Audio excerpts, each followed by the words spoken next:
મારા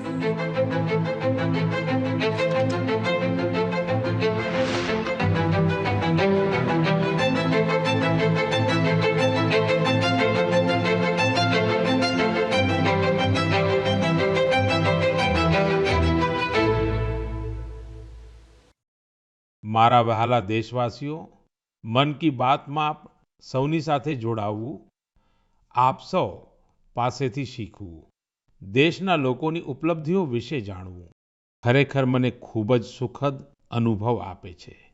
એકબીજા સાથે પોતાની વાતો શેર કરતા, પોતાની મન કી બાત કરતા આપણને ખબર જ ના પડી કે આ કાર્યક્રમના 125 એપિસોડ પૂરા થઈ ગયા।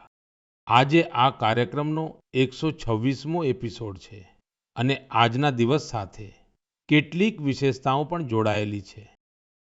આજે ભારતની બે મહાન વિભૂતિઓની જયંતિ છે। હું વાત કરી રહ્યો છું શહીદ ભગતસિંહ અને લતા દીદીની। મિત્રો, અમર શહીદ ભગતસિંહ દરેક ભારતવાસી, ખાસ કરીને દેશના યુવાનો માટે એક પ્રેરણાપુંજ છે। નિર્ભયતા તેમના સ્વભાવમાં કૂટી-કૂટીને ભરેલી હતી। દેશ માટે ફાંસીના માંચડે ચડતા પહેલા ભગતસિંહજીએ અંગ્રેજોને એક પત્ર પણ લખ્યો હતો। તેમણે કહ્યું હતું કે હું ઈચ્છું છું કે તમે મારી અને મારા મિત્રો સાથે યુદ્ધ કેદી જેવો વ્યવહાર કરો। એટલા માટે અમારો જીવ ફાંસીથી નહીં, સીધી ગોળી મારીને લેવામાં આવે। આ તેમના અદમ્ય સાહસનું પ્રમાણ છે। ભગતસિંહજી લોકોની પીડા પ્રત્યે પણ ખૂબ સંવેદનશીલ હતા અને તેમની મદદ કરવા હંમેશા આગળ રહેતા। હું શહીદ ભગતસિંહજીને આદરપૂર્વક શ્રદ્ધાંજલિ અર્પણ કરું છું। મિત્રો, આજે લતા મંગેશકરની પણ જયંતિ છે। ભારતીય સંસ્કૃતિ અને સંગીતમાં રુચિ રાખનાર કોઈ પણ તેમના ગીતોને સાંભળીને અભિભૂત થયા વગર રહી ના શકે। તેમના ગીતોમાં એ બધું જ છે જે માનવીય સંવેદનાઓને ઝંઝોળી નાખે। તેમને દેશભક્તિના જે ગીતો ગાયા, તે ગીતોથી લોકો ખૂબ પ્રેરિત થયા છે। ભારતની સંસ્કૃતિ સાથે પણ તેમનો ઊંડો લગાવ હતો। હું લતા દીદીને હૃદયથી મારી શ્રદ્ધાંજલિ પ્રગટ કરું છું। મિત્રો, લતા દીદી જે મહાન વિભૂતિઓથી પ્રેરિત હતા, તેમાંના વીર સાવરકર પણ એક છે, જેમને તેઓ તાત્યા કહેતા હતા। તેમણે વીર સાવરકરજીના ઘણા ગીતોને પણ પોતાના સૂરોમાં પરોવ્યા। લતા દીદી સાથે મારો સ્નેહનો જે બંધન હતો, તે હંમેશા કાયમ રહ્યો। તેઓ મને ભૂલ્યા વગર દર વર્ષે રાખડી મોકલતા હતા। મને યાદ છે, મરાઠી સુગમ સંગીતની મહાન હસ્તી સુધીર ફડકેજીએ સૌથી પહેલા લતા દીદી સાથે મારો પરિચય કરાવ્યો હતો અને મેં લતા દીદીને કહ્યું કે મને તમારા દ્વારા ગવાયેલું અને સુધીરજી દ્વારા સંગીતબદ્ધ ગીત જ્યોતિ કલશ છલકે ખૂબ ગમે છે। મિત્રો, તમે પણ મારી સાથે તેનો આનંદ માણો।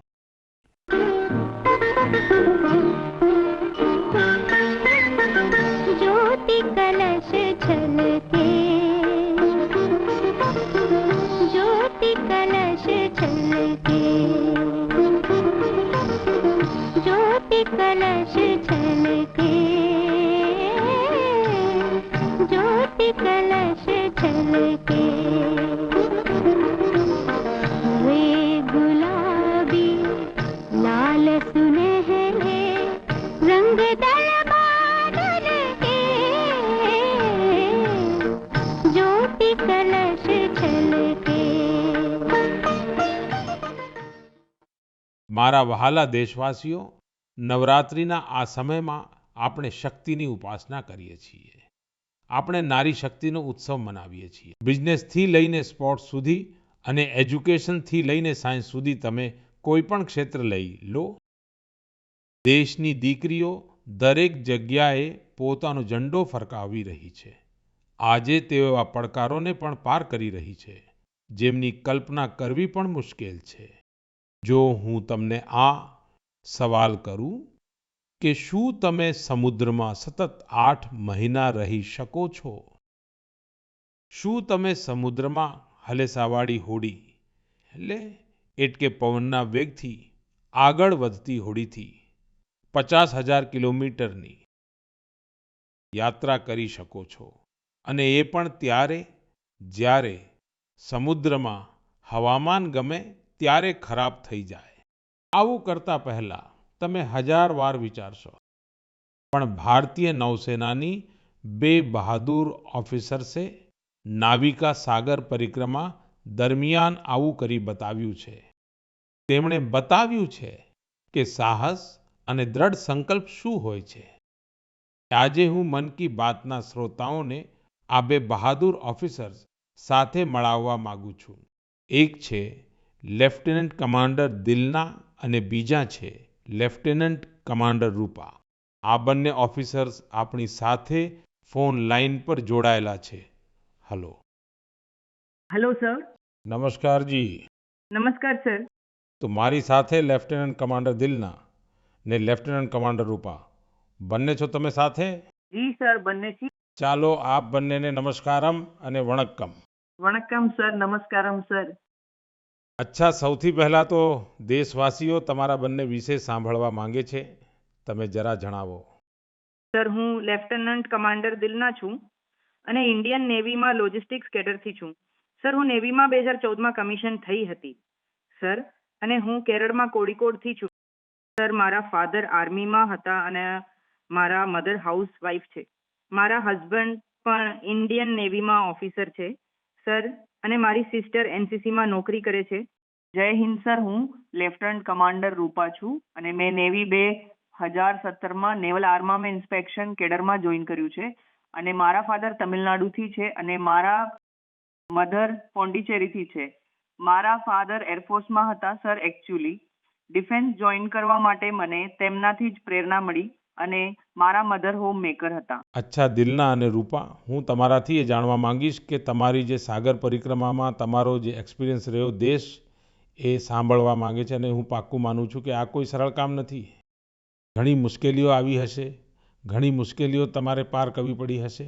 જી સર, હું તમને એ કહેવા માંગુ છું કે લાઈફમાં સર એકવાર આપણને એવો મોકો મળે છે જે આપણી જિંદગી બદલી નાખે છે સર. ને આ સરકમ નેવિગેશન એ અમારા માટે એવી જ એક ઓપોર્ચ્યુનિટી હતી જે ઇન્ડિયન નેવી અને ઇન્ડિયન ગવર્મેન્ટે અમને આપી છે. અને આ એક્સપિડિશનમાં અમે લગભગ 47,500 કિલોમીટર સેલ કર્યું સર. ઓક્ટોબર 2024ના રોજ ગોવાથી નીકળ્યા ને 29મી મે 2025ના રોજ પાછા આવ્યા અને આ એક્સપેડિશન અમને કમ્પ્લીટ કરવા માટે 238 દિવસ લાગ્યા સર. અને 238 દિવસ ખાલી અમે બંને જ હતા સર આ બોટ પર.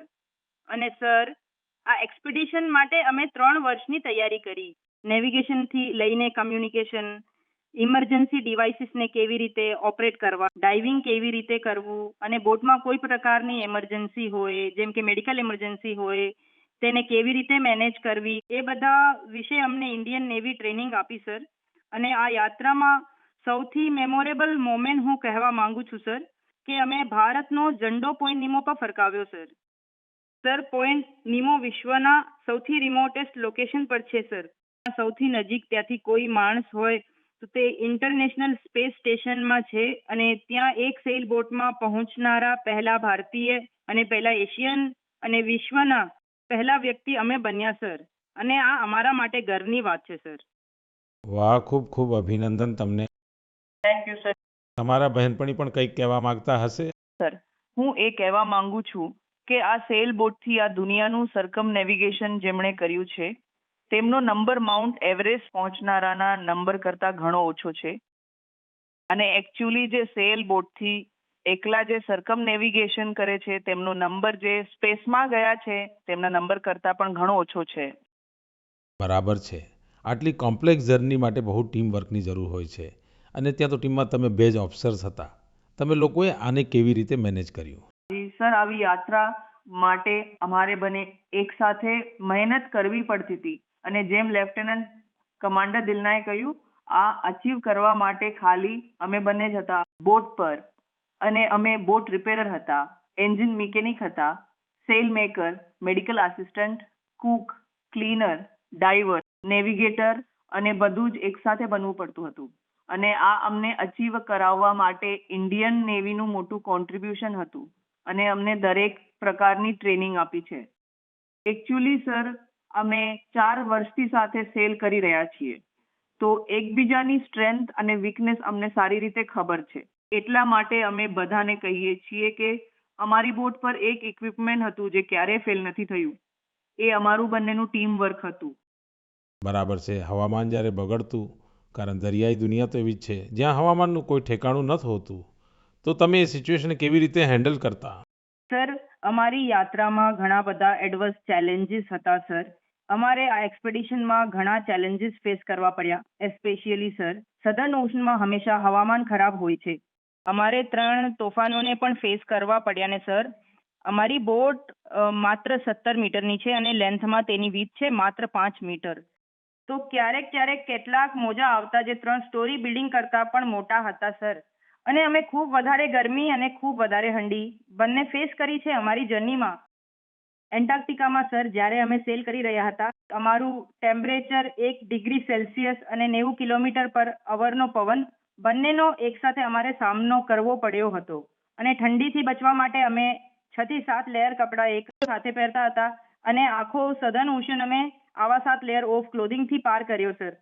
અને ક્યારેક ક્યારેક અમે ગેસ્ટોલ લઈને અમારા હાથ ગરમ કરતા હતા સર. અને ક્યારેક એવી સિચ્યુએશન્સ પર આવતી જ્યારે પવન જરાય ના હોય અને અમે સેલ આખું નીચે કરીને ડ્રિફ્ટ થતા રહેતા. અને આવી સિચ્યુએશનમાં એકચ્યુઅલી સર અમારો પેશન્ટ ટેસ્ટ થતો.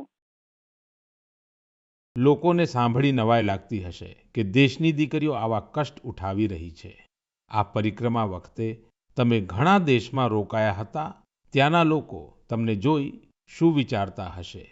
એ એક્સપિરિયન્સ કેવો રહ્યો? જી સર, ખૂબ સારો એક્સપિરિયન્સ રહ્યો. અમે 8 મહિનામાં 4 જગ્યાએ રોકાયા. ન્યૂઝીલેન્ડ, ઓસ્ટ્રેલિયા, ફોર્ટ સ્ટેનલી ને સાઉથ આફ્રિકા. દરેક જગ્યાએ એવરેજ કેટલો સમય રોકાવું પડતું? 14 દિવસ સ્ટે કર્યું સર અમે એક જગ્યાએ. એક જગ્યાએ 14 દિવસ? Correct sir. અને સર, અમે વિશ્વના દરેક ખૂણામાં ભારતીયોને જોયા સર. એ પણ ખૂબ એક્ટિવ અને ખૂબ કોન્ફિડન્સ સાથે ભારતનું નામ રોશન કરી રહ્યા છે. અને અમને એવું લાગ્યું કે અમારો જે સક્સેસ છે સર, એ પોતાનો પણ સક્સેસ માનતા હતા. એન્ડ દરેક જગ્યા અમને અલગ અલગ એક્સપિરિયન્સ મળ્યો. જેમ કે ઓસ્ટ્રેલિયામાં વેસ્ટર્ન ઓસ્ટ્રેલિયન પાર્લિમેન્ટના સ્પીકરે અમને બોલાવ્યા. તેમણે અમને ખૂબ મોટિવેટ કર્યા સર. અને હંમેશા આવી બધી વસ્તુઓ થતી સર, તો અમને ખૂબ ગર્વ થતો. અને જ્યારે અમે ન્યૂઝીલેન્ડ ગયા ત્યારે માઓરી લોકોએ અમારું સ્વાગત કર્યું ને આપણા ભારતીય કલ્ચર માટે ખૂબ રિસ્પેક્ટ બતાવ્યું સર. એન્ડ એક ઇમ્પોર્ટન્ટ વાત છે સર, ફોર્ટ સ્ટેનલી એક રિમોટ આઇલેન્ડ છે સર. તે સાઉથ અમેરિકા પાસે છે. ત્યાં ટોટલ પોપ્યુલેશન માત્ર 3,500 જ છે સર. પણ ત્યાં અમે એક મિની ઇન્ડિયા જોયું અને ત્યાં 45 ઇન્ડિયન્સ હતા. તેમણે અમને પોતાના જ સમજ્યા અને અમને ઘર જેવો અનુભવ કરાવ્યો સર. સરસ. દેશની એ દીકરીઓ માટે આપ બંને શું મેસેજ આપવા માંગશો જે તમારી જેમ જ કંઈક અલગ કરવા માંગે છે? સર, હું લેફ્ટનન્ટ કમાન્ડર રૂપા બોલી રહી છું અત્યારે. હું આપના માધ્યમથી સૌને એ કહેવા માંગુ છું કે જો કોઈ પણ મન લગાવીને મહેનત કરે તો આ જગતમાં કંઈ પણ ઇમ્પોસિબલ નથી. તમે ક્યાંથી છો, ક્યાં જન્મ્યા છો, એ કંઈ મેટર નથી કરતું સર. એ અમારી બંનેની ઈચ્છા છે કે ભારતના યુવાનો અને મહિલાઓ મોટા સપના જુએ અને ફ્યુચરમાં ઓલ ગર્લ્સ અને વુમેન ડિફેન્સમાં, સ્પોર્ટ્સમાં ને એડવેન્ચરમાં સામેલ થઈને દેશનું નામ રોશન કરે. આ દિલના અને રૂપા, તમારી વાતો સાંભળીને મને પણ ખૂબ રોમાંચનો અનુભવ થઈ રહ્યો છે કે કેટલો મોટો સાહસ તમે બતાવ્યો છે. આપ બંનેને મારા તરફથી ખૂબ ખૂબ ધન્યવાદ. ચોક્કસપણે તમારી મહેનત, તમારી સફળતા, તમારી અચીવમેન્ટ દેશના યુવકોને, દેશની યુવતીઓને ખૂબ પ્રેરિત કરશે. આમ જ તિરંગો ફરકાવતા રહો. ભવિષ્યના પ્રયાસો માટે તમને મારી ખૂબ ખૂબ શુભેચ્છાઓ. Thank you. ખૂબ ખૂબ ધન્યવાદ. વણક્કમ, નમસ્કારમ. નમસ્કાર સર. મિત્રો, આપણા વાર તહેવારો ભારતની સંસ્કૃતિને જીવંત બનાવી રાખે છે. છઠ પૂજા એવો જ એક પાવન તહેવાર છે જે દિવાળી પછી આવે છે. સૂર્યદેવને સમર્પિત આ મહાપર્વ ખૂબ જ વિશેષ છે. એમાં આપણે ડૂબતા સૂર્યને પણ અર્ધ્ય આપીએ છીએ, તેમની આરાધના કરીએ છીએ. છઠ માત્ર દેશના અલગ-અલગ ભાગોમાં જ નથી ઉજવાતી, પણ જગભરમાં તેની છટા જોવા મળે છે. આજે આ એક ગ્લોબલ ફેસ્ટિવલ બની રહ્યો છે. મિત્રો, મને તમને એ જણાવતા ખૂબ ખુશી થાય છે કે ભારત સરકાર પણ છઠ પૂજાને લઈને એક મોટા પ્રયાસમાં લાગેલી છે. ભારત સરકાર છઠ મહાપર્વને યુનેસ્કોની ઇન્ટેન્જિબલ કલ્ચરલ હેરિટેજ લિસ્ટ એટલે કે યુનેસ્કોની સાંસ્કૃતિક ધરોહરની સૂચિમાં સામેલ કરાવવાનો પ્રયાસ કરી રહી છે. છઠ પૂજા જ્યારે યુનેસ્કોની સૂચિમાં સામેલ થશે, ત્યારે વિશ્વના ખૂણે-ખૂણે લોકો તેની ભવ્યતા અને દિવ્યતાનો અનુભવ કરી શકશે. મિત્રો, થોડા સમય પહેલા ભારત સરકારના આવા જ પ્રયાસોથી કોલકાતાની દુર્ગા પૂજા પણ યુનેસ્કોની આ લિસ્ટનો ભાગ બની છે. આપણે આપણા સાંસ્કૃતિક આયોજનોને આવી જ વૈશ્વિક ઓળખ અપાવીશું તો વિશ્વ પણ તેમના વિશે જાણશે, સમજશે, તેમાં સામેલ થવા માટે આગળ આવશે. મિત્રો, 2 ઓક્ટોબરે ગાંધી જયંતિ છે. ગાંધીજીએ હંમેશા સ્વદેશીને અપનાવવા પર ભાર મૂક્યો અને એમાં ખાદી સૌથી પ્રમુખ હતું. દુર્ભાગ્યવશ આઝાદી પછી ખાદીની રોનક થોડી ફીકી થવા માંડી હતી. પણ છેલ્લા 11 વર્ષોમાં ખાદી પ્રત્યે દેશના લોકોનું આકર્ષણ ખૂબ વધી ગયું છે. છેલ્લા કેટલાક વર્ષોમાં ખાદીના વેચાણમાં ખૂબ તેજી જોવા મળી છે. હું આપ સૌને આગ્રહ કરું છું કે 2 ઓક્ટોબરે કોઈને કોઈ ખાદી પ્રોડક્ટ જરૂર ખરીદો. ગર્વથી કહો, આ સ્વદેશી છે. એને સોશિયલ મીડિયા પર વોકલ ફોર લોકલ સાથે શેર પણ કરો. મિત્રો, ખાદીની જેમ જ આપણા હેન્ડલૂમ અને હેન્ડીક્રાફ્ટ સેક્ટરમાં પણ ઘણો બદલાવ જોવા મળી રહ્યો છે.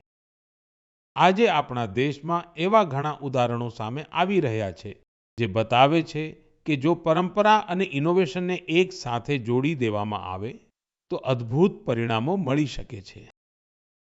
જેમ કે એક ઉદાહરણ તમિલનાડુના યાર્ડ નેચરલ્સનું છે.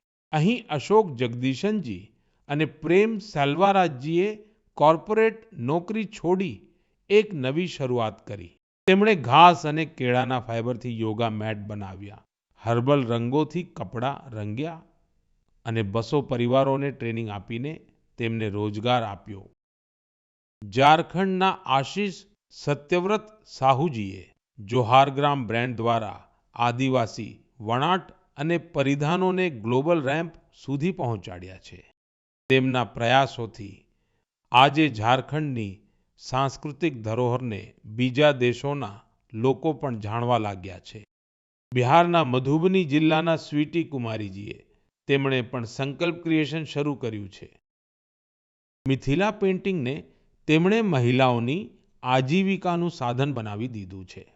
આજે 500થી વધુ ગ્રામીણ મહિલાઓ તેમની સાથે જોડાઈ છે અને આત્મનિર્ભરતાના માર્ગ પર છે.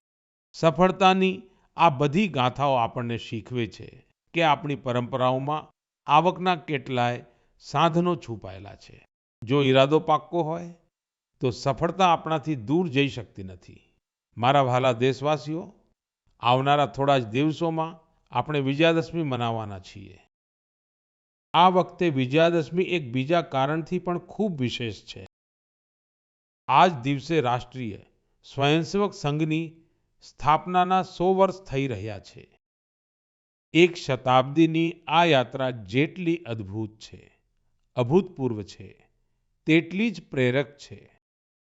આજથી 100 વર્ષ પહેલા જ્યારે રાષ્ટ્રીય સ્વયંસેવક સંઘની સ્થાપના થઈ હતી, ત્યારે દેશ સદીઓથી ગુલામીની સાંકળોમાં બંધાયેલો હતો. સદીઓની આ ગુલામીએ આપણા સ્વાભિમાન અને આત્મવિશ્વાસને ઊંડો આઘાત પહોંચાડ્યો હતો. વિશ્વની સૌથી પ્રાચીન સભ્યતા સામે ઓળખનું સંકટ ઊભું કરવામાં આવી રહ્યું હતું. દેશવાસીઓ હીન ભાવનાનો શિકાર બનવા લાગ્યા હતા. એટલા માટે દેશની આઝાદીની સાથે સાથે એ પણ મહત્વનું હતું કે દેશ વૈચારિક ગુલામીથી પણ આઝાદ થાય. આ સમયે પરમ પૂજ્ય ડોક્ટર હેડગેવારજીએ આ વિષયમાં મંથન કરવાનું શરૂ કર્યું અને પછી આ જ ભગીરથ કાર્ય માટે તેમણે 1925માં વિજયાદશમીના પાવન અવસર પર રાષ્ટ્રીય સ્વયંસેવક સંઘની સ્થાપના કરી.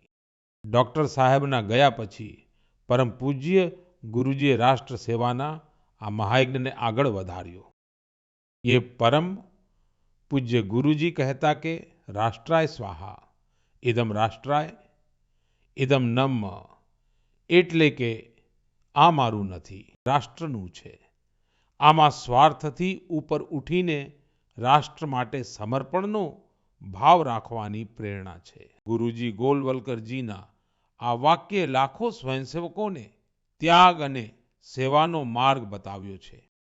ત્યાગ અને સેવાની ભાવના અને અનુશાસનની શીખ એ જ સંઘની સાચી તાકાત છે.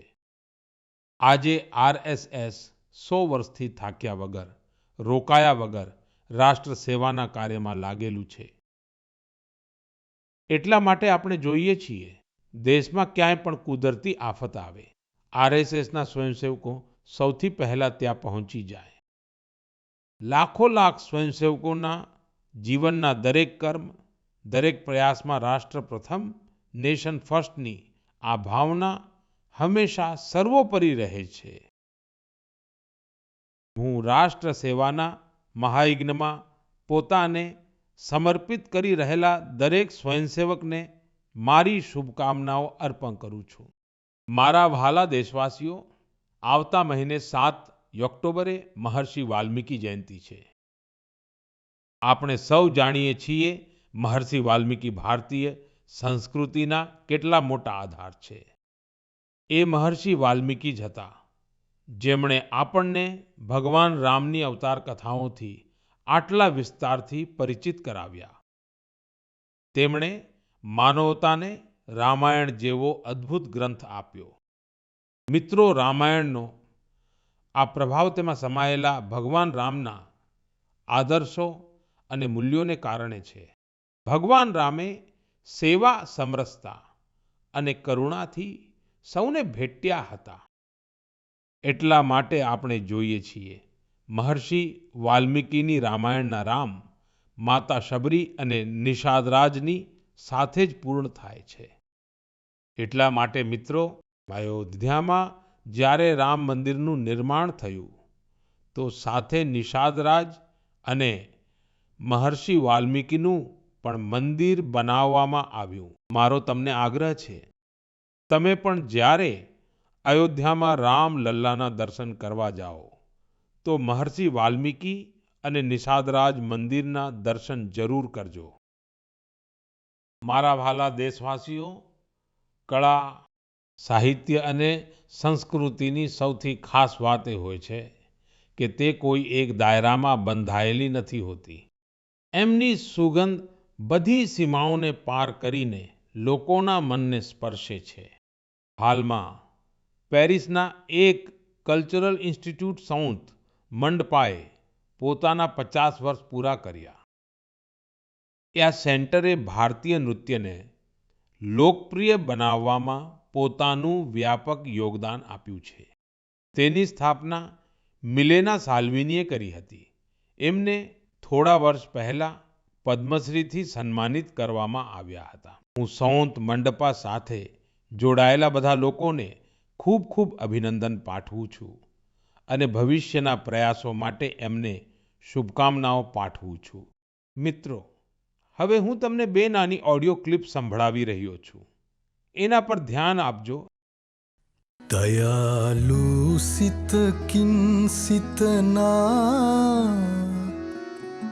मिनिहा कौरुंदो मसबंदे मिनिहा गन सोंदिने नैनु वेदो बिंद कुदु सितुवे दयालु सित किन सितना मिनिहा कौरुंदो मसबंदे मिनिहा गन सोंदिने. હવે બીજી ક્લિપ પણ સાંભળો. மனிதன் மனிதனுக்காயில்லையே மற்றெதுதான் இங்கு கவலைப்படும் கருணையுள்ளத்தில் பரவிடவே அன்பு செய்வாய் நீ என் தோழா மனிதன் மனிதனுக்காயில்லையே மற்றெதுதான் இங்கு கவலைப்படும் કરુણયુள்ளத்தில் પરવિડવે. મિત્રો, આ અવાજ એ વાતનો સાક્ષી છે કે કઈ રીતે ભૂપેન હજારિકાજીના ગીતોથી વિશ્વભરના અલગ અલગ દેશો એકબીજા સાથે જોડાય છે. હકીકતમાં શ્રીલંકામાં એક ખૂબ જ પ્રશંસનીય પ્રયાસ થયો છે. એમાં ભૂપેન્દાજીના પ્રતિષ્ઠિત ગીત મનુહે મનુહાર બાબે એનો શ્રીલંકાના કલાકારોએ સિંહાલી અને તમિલમાં અનુવાદ કર્યો છે. મેં તમને એનો જ ઓડિયો સંભળાવ્યો છે. થોડા દિવસો પહેલા મને આસામમાં એમના જન્મ શતાબ્દી સમારોહમાં સામેલ થવાનું સૌભાગ્ય મળ્યું હતું. આ ખરેખર એક ખૂબ જ યાદગાર કાર્યક્રમ રહ્યો. મિત્રો, આસામ આજે જ્યાં ભૂપેન હજારિકાજીની જન્મ શતાબ્દી મનાવી રહ્યું છે, ત્યાં થોડા દિવસો પહેલા એક દુઃખદ સમય પણ આવ્યો છે. જુબિન ગર્ગજીના અકાલીન અવસાનથી લોકો શોકમાં છે. જુબિન ગર્ગ એક પ્રખ્યાત ગાયક હતા, જેમણે દેશભરમાં પોતાની ઓળખ બનાવી. આસામની સંસ્કૃતિ સાથે એમને ખૂબ ઊંડો લગાવ હતો. જુબિન ગર્ગ આપણી યાદોમાં હંમેશા રહેશે અને એમનું સંગીત આવનારી પેઢીઓને મંત્રમુગ્ધ કરતું રહેશે. જુબિન ગાર્ગ આસિલ અહોમોર હમોસ કૃતિર ઉજ્જવલ રત્નો જનોતાર હૃદયોત તેયો હદાય જીયાય થાકીબો. મિત્રો, થોડા દિવસ પહેલા આપણા દેશે એક મહાન વિચારક અને ચિંતક એલ ભૈરપ્પાજીને પણ ગુમાવ્યા છે. મારો ભૈરપ્પાજી સાથે વ્યક્તિગત સંપર્ક પણ રહ્યો અને અમારી વચ્ચે ઘણા પ્રસંગોએ અલગ અલગ વિષયો પર ઊંડાણપૂર્વક વાતચીત પણ થઈ. એમની રચનાઓ યુવા પેઢીના વિચારોને દિશા આપતી રહેશે. કન્નડની એમની ઘણી બધી રચનાઓનો અનુવાદ પણ ઉપલબ્ધ છે. એમણે આપણને શીખવ્યું કે પોતાના મૂળ અને સંસ્કૃતિ પર ગર્વ કરવો કેટલું મહત્વનું છે. હું એલ ભૈરપ્પાજીને મારી ભાવભીની શ્રદ્ધાંજલિ અર્પણ કરું છું અને યુવાનોને એમની રચનાઓ વાંચવાનો આગ્રહ કરું છું. મારા વહાલા દેશવાસીઓ, આવનારા દિવસોમાં એક પછી એક તહેવારો અને ખુશીઓ આવવાની છે. દરેક તહેવારે આપણે ખરીદી પણ ખૂબ કરીએ છીએ અને આ વખતે તો જીએસટી બચત ઉત્સવ પણ ચાલી રહ્યો છે. મિત્રો, એક સંકલ્પ લઈને તમે તમારા તહેવારોને વધુ ખાસ બનાવી શકો છો. જો આપણે નક્કી કરી લઈએ કે આ વખતે તહેવાર માત્ર સ્વદેશી વસ્તુઓથી જ મનાવીશું, તો જોજો આપણા ઉત્સવની રોનક અનેક ગણી વધી જશે. વોકલ ફોર લોકલને ખરીદીનો મંત્ર બનાવી દો. નક્કી કરી લો હંમેશા માટે જે દેશમાં તૈયાર થયું છે એ જ ખરીદીશું. જેને દેશના લોકોએ બનાવ્યું છે એ જ ઘરે લઈ જઈશું. જેમાં દેશના કોઈ નાગરિકની મહેનત છે એ જ સામાનનો ઉપયોગ કરીશું. જ્યારે આપણે આવું કરીએ છીએ ત્યારે આપણે માત્ર કોઈ સામાન નથી ખરીદતા, આપણે કોઈ પરિવારની આશા ઘરે લાવીએ છીએ, કોઈ કારીગરની મહેનતને સન્માન આપીએ છીએ, કોઈ યુવા ઉદ્યોગીના સપનાને પાંખો આપીએ છીએ.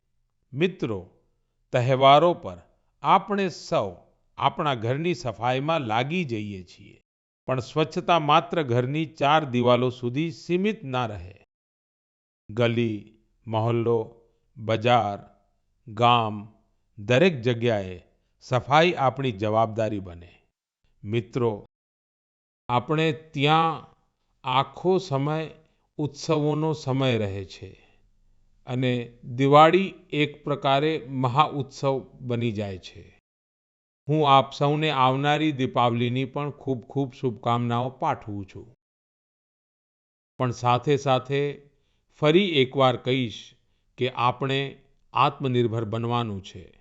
દેશને આત્મનિર્ભર બનાવીને જ રહેવાનું છે અને તેનો રસ્તો સ્વદેશીથી જ આગળ વધે છે. મિત્રો, મન કી બાતમાં આ વખતે આટલું જ. આવતા મહિને ફરી નવી ગાથાઓ અને પ્રેરણાઓ સાથે મુલાકાત લઈશ. ત્યાં સુધી આપ સૌને શુભકામનાઓ. ખૂબ ખૂબ આભાર.